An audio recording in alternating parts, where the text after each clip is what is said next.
Hello, impromptu video here because I just finished watching Neon Genesis Evangelion for the first time. Yes, I'm almost 30 years old and I had never seen the show before. I was familiar with Evangelion. Of course, there's been a bunch of different projects and stuff. I did not grow up with anime. That's something I've mentioned a number of times on the channel, but just on basically a random whim, a couple days ago, I started watching the show because it happens to be on Netflix at the moment, and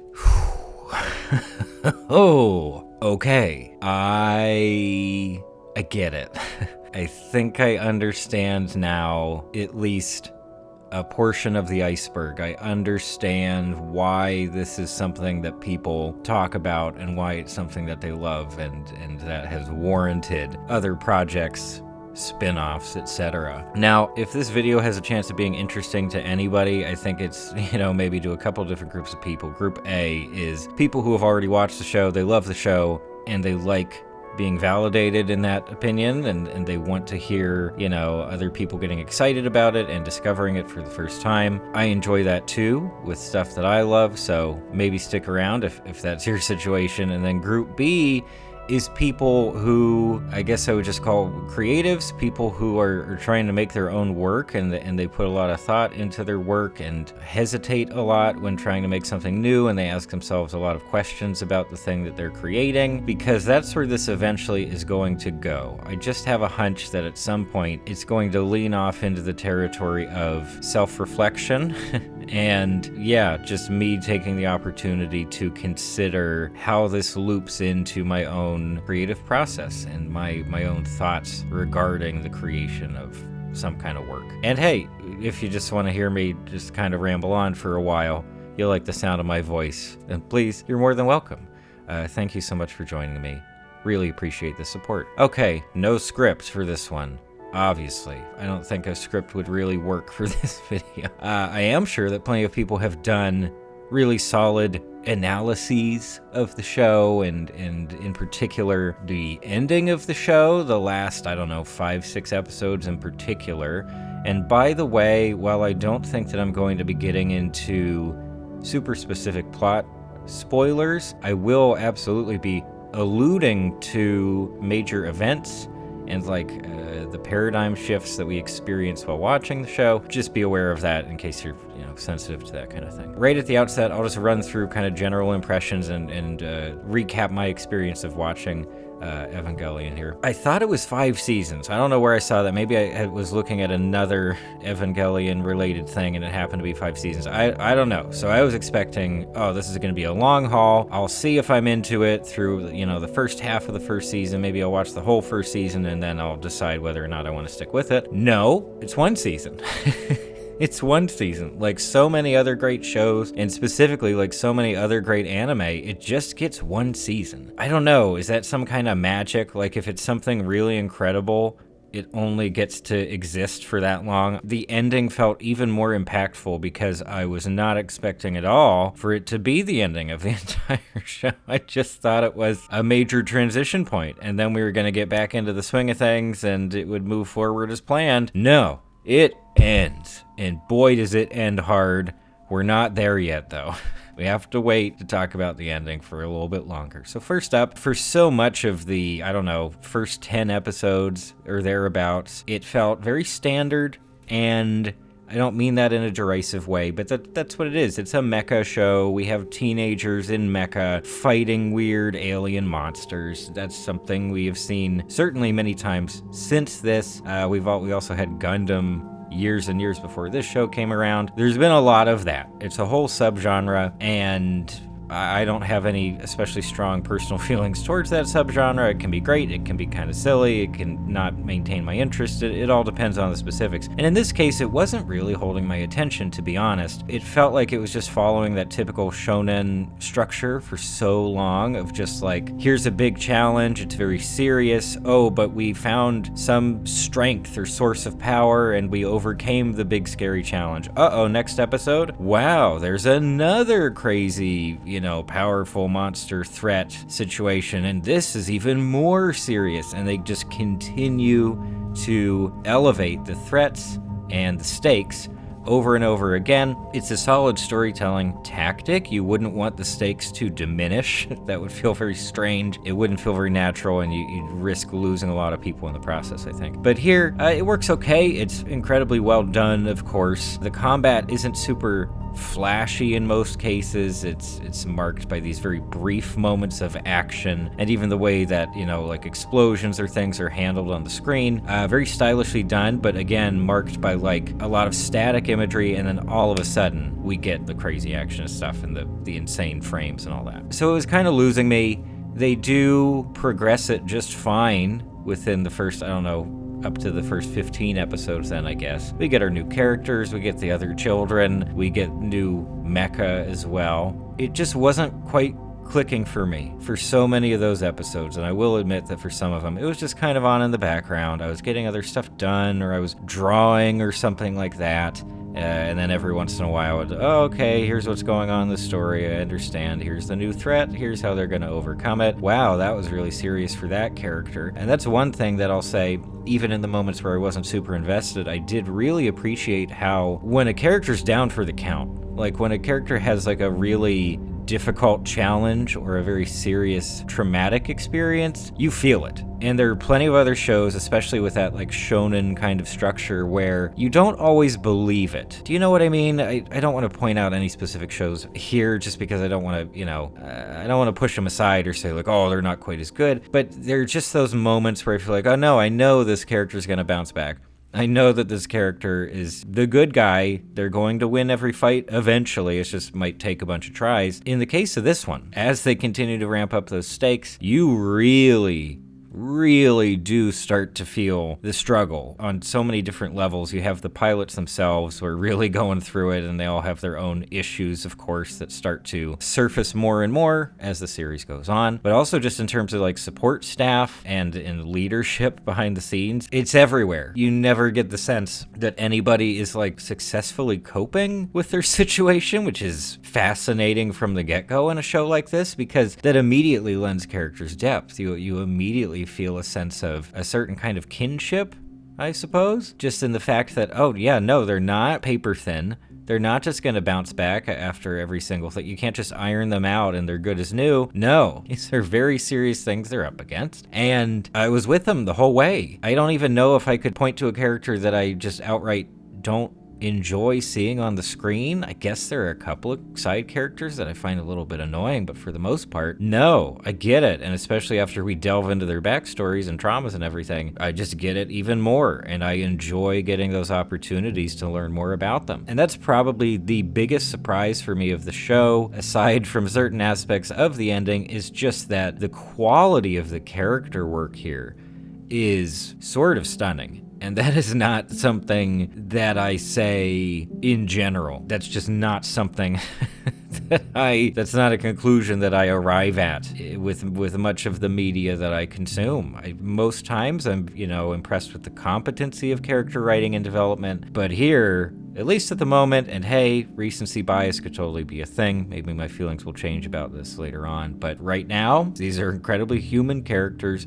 who are treated like human beings to a pretty impressive extent. And my gosh, whoever was on the writing staff here. So it was losing me in terms of the story, and the repetition of the story was really getting to me. It was bogging the whole thing down, in my opinion, and it just wasn't working for what I want to get out of one of these shows. And I was ready to bail. And I think what turned it around was, I can't point to a specific episode, but I'll say it's in the late teens, where not only are, the external conflicts that were shown here start to become extremely intense, but in addition to that, that's when they really start delving into character backstories. We get flashbacks, we learn, plenty of world building stuff, second impact, that whole situation. All of a sudden, it felt like, well, I was going to say it felt like a very different show. I don't think that's completely accurate. I think it felt like an extension of the show I had already been watching, but all of a sudden, my investment was cranked up to 11. Like, I just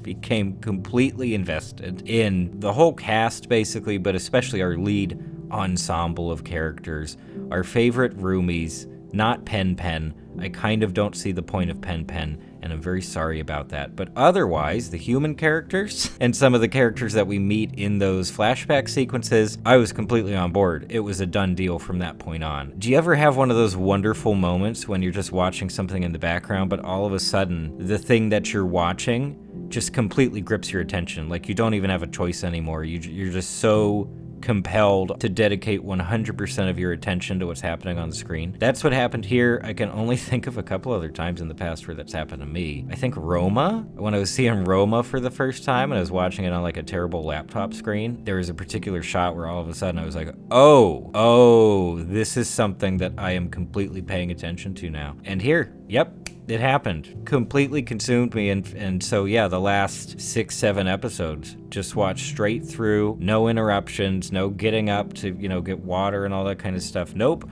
I was just in it. I mean, come on, we just have to talk about the ending, I guess. We just have to talk about the ending. Now, how do I do this without spoiling? I don't know. Maybe I should just say spoiler warning and give myself carte blanche to talk about the ending in as much detail as I want, because holy bejesus. I was kind of going back and forth on the ending too. Not in terms of investment. Again, I was there for it. I was watching it all, paying close attention. But just in terms of like self-indulgence, and I will soon roll over into just the creative side, and just like as someone who makes stuff. Part of my experience of watching something really good or really bad is that level of self-reflection, of asking myself, would I do something like this? Or like, what were the conditions in which these creators chose to make these specific decisions? As for the ending of Neon Genesis Evangelion, that decision was to just go completely off the rails in terms of narrative and visuals. It is all tied to what's happening in the quote-unquote real world. It is technically grounded, but the variety that we get and the sheer levels of indulgence, and typically that word indulgence in critical spaces is used as a negative. If you're saying that a filmmaker, right, is being really indulgent, you're probably not saying that as a compliment. It's really meant more as like, they went overboard, they're just lost in their own head, and that's to the detriment of the viewing audience. Indulgent, he really is. He's one of the most indulgent filmmakers. He really is. Keyword here and is without indulgent. Here, I would personally argue very strongly that the indulgence is not to the detriment of the viewing audience, and I think that longtime fans of the show would absolutely agree with me, because it ultimately works. That's really what it comes down to, and the only other thing that I can connect this to off the top of my head is something like The Shivering Truth. I made a video about that show. It's a stop-motion, horror, black comedy show put out by Adult Swim a few years back. Extremely weird show.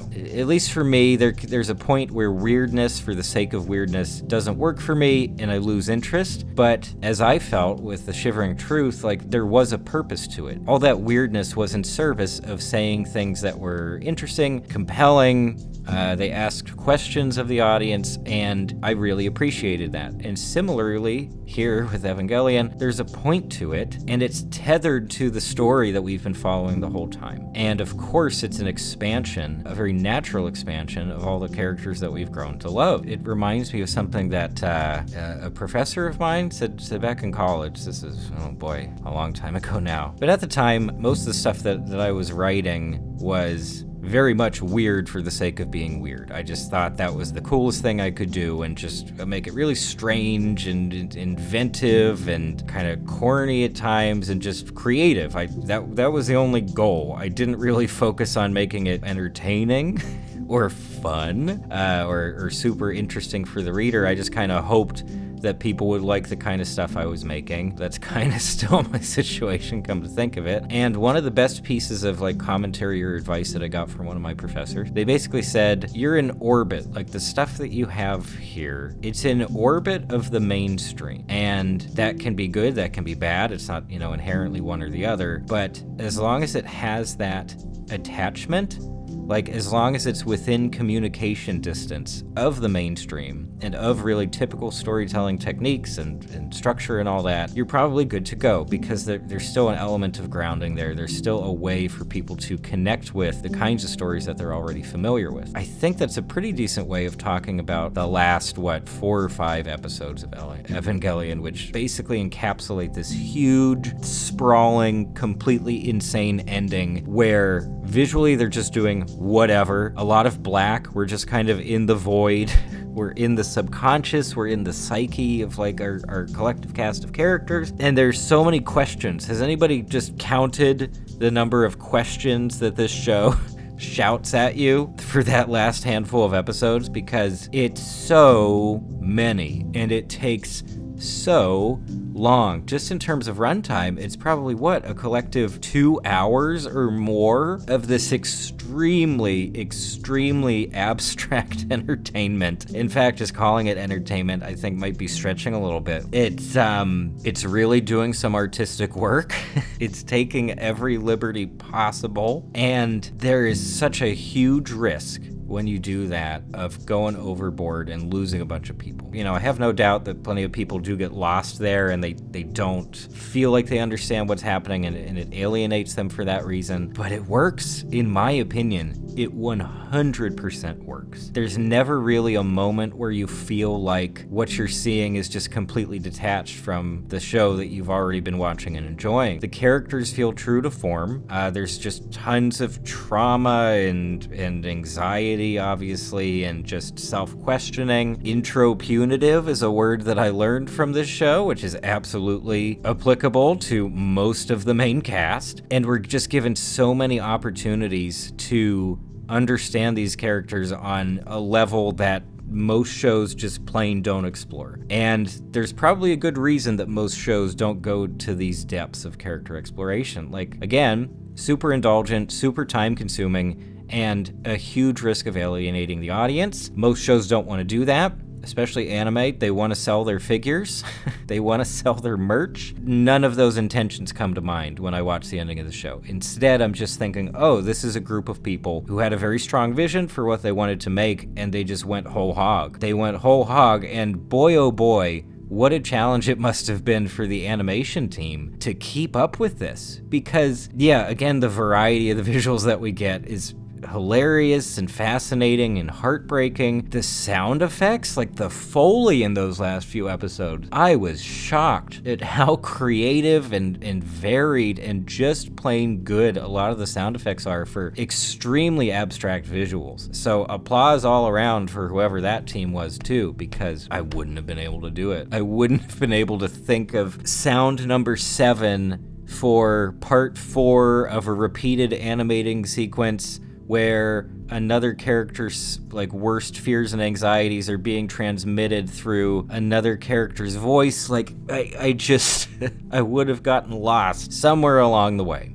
And they didn't. As for like, I don't know, just really diving into the abstract content and all the self-questioning and like I guess we could describe it as ego death. In fact, I think at one point the support team describes the situation as like there's an ego block of some kind. So in other words, the character is detached from their own ego. If you're not familiar, ego death is a measurable, observable phenomenon. As far as I know, I think it's really just associated with, well, I could see it being associated with a number of medical conditions, but also strongly associated with certain levels of the usage of like hallucinogenic substances. Without making too many assumptions about the creative team behind Neon Genesis, I have a hunch that at least some of those people have maybe had some of those experiences in their personal lives. They have maybe experienced ego death on some level because, how do I put this? The authenticity of a lot of the questions being asked just 100% ring true. Like, these are questions that come up in these scenarios. Is that a good way of putting it without giving away too much about my personal life? These are absolutely questions that come up in those sorts of scenarios, especially if you're in a certain kind of headspace. And I would also argue that for plenty of people just who experience a lot of general anxiety or maybe even various other mental health issues and conditions, yes, all of these things can come up. As abstract as they sound, you can absolutely find yourself in this insane spiral of questioning and just a complete loss of sense of self and direction and principle and motivation. And it can be absolutely terrifying, and rightfully so. The show, in those last few episodes, does get very scary at times, in an existential sense, of course, as opposed to like outright typical horror elements. And whether you think this ending is indulgent or not, whether or not you follow along with it and form your own interpretation, or you just feel completely lost, I just can't think of a lot of other work in this medium of animation specifically, and more specifically commercial anime, that has been so bold. Even if you're not a fan of what's being done here, I feel like you just have to have a certain level of respect for the guts. So much respect for just doing it in the first place. And this is where I will tie into just, you know, the mindset of creating stuff in general, because I am definitely the kind of person who places an enormous amount of weight and expectation behind my work. Sometimes with videos, but for the most part with work that I'm extremely invested in, that I spend, you know, months or years at a time working on, which is mostly my writing, and then I also do some visual stuff that I get really invested in. But for the most part, it's trying to write something, and just so much pressure of like, it needs to be good.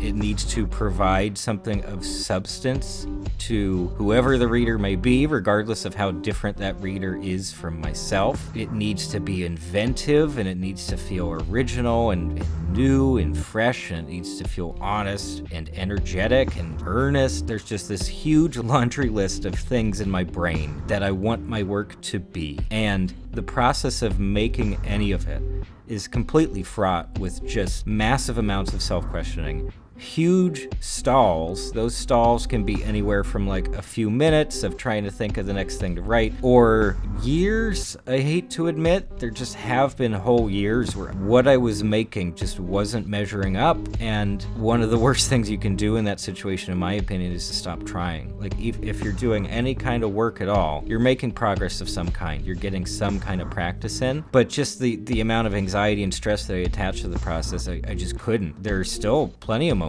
like that where I just don't feel capable of actually not even finishing the thing, just continuing with it. It's sometimes just a really miserable experience, is what I'm saying. And from the attempt to create something, you can end up in this awful existential spiral of like, okay, now I think that this reflects on me as a person. Why is it not working? Why am I unable to translate these ideas? Like, why have I spent so much time? Why have I spent years of my life trying to do this, and it just doesn't seem to click for so many moments? So because of that, because that's the way I work, I just have a deep appreciation for artists who, for one thing, are confident enough in whatever vision they happen to have for the end product that they work on it until it's finished and they actually release it to the world. But on top of that, even more respect for people who have the skill necessary and the collaborative and communication skills necessary to make it happen with a big giant team of people. And again, the cherry on top is that in this case, it all happened in the space of a commercial product. It's a TV show. It sells advertising time. Like, that's its purpose on a surface level. To turn that into something that attempts on some level to get at like the heart of the human condition and extreme personal anxiety and existential horror, you did it. That is some kind of magic. That's really special, and yeah, it's a really special show. For the moment, I'm just kind of basking in the glow. My goodness, if you managed to make it to the end here with me, thank you so much for being my companion the whole way through. Feel free to disagree with everything that I have said in the video up to this point. I'll see you in the next one. Thanks for stopping by.